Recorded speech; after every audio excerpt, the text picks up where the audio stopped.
Greetings in the precious name of Jesus Christ. यीशु मसीह के कीमती नाम में मैं आप सभी का स्वागत करता Welcome to this Hindi Sunday service of Ebenezer Ministries.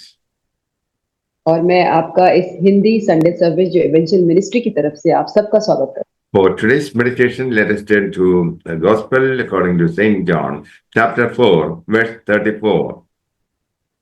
और आज के लिए हम देखेंगे यूहन्ना रचित सुसमाचार उसका 4 अध्याय उसका 34 वचन। Jesus said to the disciples, "My meat is to do the will of him that sent me and to finish his work." यीशु ने उनसे कहा, मेरा भोजन यह है कि अपने भेजने वाले की इच्छा के अनुसार चलूं और उसका काम पूरा। The Samaritan woman was a sinful person. और जो सामरी जो स्त्री थी वो एक पापी स्त्री थी। She knew about the Messiah and believed he would come. और उसने उसे एक मसीहा के ऊपर उसने विश्वास किया, उसे यकीन था कि मसीहा आने वाला है। He received Christ as a Lord and Savior at the well in Samaria. और समारिया में जो एक कुआं था उसके पास उसने यीशु मसीह को जो उसने अपना उद्धारकर्ता के रूप में उसने उसको ग्रहण कर लिया। He went back to the village to tell about Messiah. और वो अपने गांव में वापस गई मसीहा के बारे में बताने के लिए। Many from the village believed he was the Messiah because of the woman's report. और जब जब उस सामरी स्त्री ने जो कुछ भी वहां पे देखा उसने जाके अपने गांव में लोगों को बताया, तो बहुत सारे लोग उसकी गवाही की वजह से उसने उस मसीहा के ऊपर विश्वास किया। Upon coming to Christ for salvation, the immoral woman immediately becomes a witness. और जब उद्धार मिला उस सामरी स्त्री को जो पाप में थी, वो तुरंत ही वो बिल्कुल ही शुद्ध हो गई पाप से। Her heart is moved to share her faith with her friends and neighbors. और उसका हृदय जो है वो इतना ज्यादा परिवर्तित हो गया कि वो अपने विश्वास को अपने जो पड़ोसी थे, अपने दोस्त थे, उसके साथ वो शेयर करने के लिए चली गई। He says that Jesus told her all things about herself, especially she was a sinner and needed a savior. और उसने कहा कि उस मसीहा ने मेरे बारे में हर चीज मेरे बारे में बता दी, और स्पेशली ये बताया कि मैं एक पापी हूँ और मुझे उद्धारकर्ता की जरूरत है। As a result, the crowd went out to see and talk to Jesus. और इसका रिजल्ट ये हुआ कि वो सारी जो भीड़ थी वो बाहर आई मसीहा से मिलने के लिए। He enlightened the disciples that the fields are already ripe unto harvest.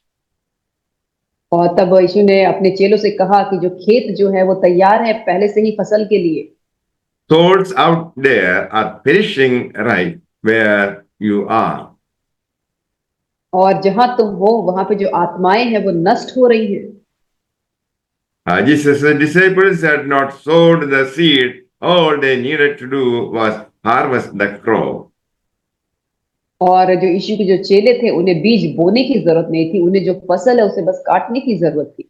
A single very wicked Samaritan woman starts a spiritual revival. और एक पापी जो सामरी स्त्री थी उसने एक आत्मिक जागृति की शुरुआत की। Many Samaritans believed on Jesus because of her testimony. और बहुत सारे जो सामरी जो लोग थे उसने उसके ऊपर विश्वास किया क्योंकि उसकी गवाही की वजह से। They bear witness that the woman's testimony inspired them to believe. और जब उसने सामरी स्त्री ने जब अपनी गवाही दी कि उसने मसीहा से मिला, तो जो गांव के लोग थे उसने उसके ऊपर विश्वास किया। Faith came when they talked with the Savior himself. और विश्वास आता है जब वो उद्धारकर्ता के बारे में बात करते हैं। Jesus came to do the will of God, to begin and finish the work of salvation on the cross. और यीशु मसीह इस जगत में आया अपने पिता की इच्छा को पूरी करने के लिए, ताकि वो शुरू और वो खत्म कर सके जो उद्धार का काम था जो उसने क्रूस पे खत्म किया। Jesus came to seek and save that which is lost. और यीशु मसीह आया ताकि उन्हें ढूंढे और उनको बचाए, जो आत्माएं जो नाश होने वाली उन आत्माओं को बचाने के लिए वो आए। Jesus is rescuing lost souls. और यीशु मसीह जो था वो जो खोई जो नाश होने वाली जो आत्माएं उनके लिए वो था। People are deceived and destroyed because they are not considering the eternal destiny. और जो लोग जो है वो भटके हुए हैं, वो खोए हुए हैं, क्योंकि वो अपने अनंत जीवन के बारे में नहीं सोचते। Jesus is rejoiced in seeing people being saved. और यीशु मसीह जो है वो बहुत ही आनंदित होते हैं, खुश होते हैं जब लोग बचाए जाते हैं। There is satisfaction in doing the will of God more than eating a meal. और जब हम खुदा का काम करते हैं तो उसमें हमें बहुत ही संतुष्टि मिलती है, उससे भी ज्यादा कि हम कोई भोजन खाते हैं। So Jesus told the disciples that he had food which the disciples did not understand. यीशु ने अपने चेलों से कहा कि उसके पास ऐसा खाना है जो उसके शिष्य नहीं समझते। May the Lord bless you all with these words. Amen. यीशु आपको इन वचनों के द्वारा आशीष करे। आमीन।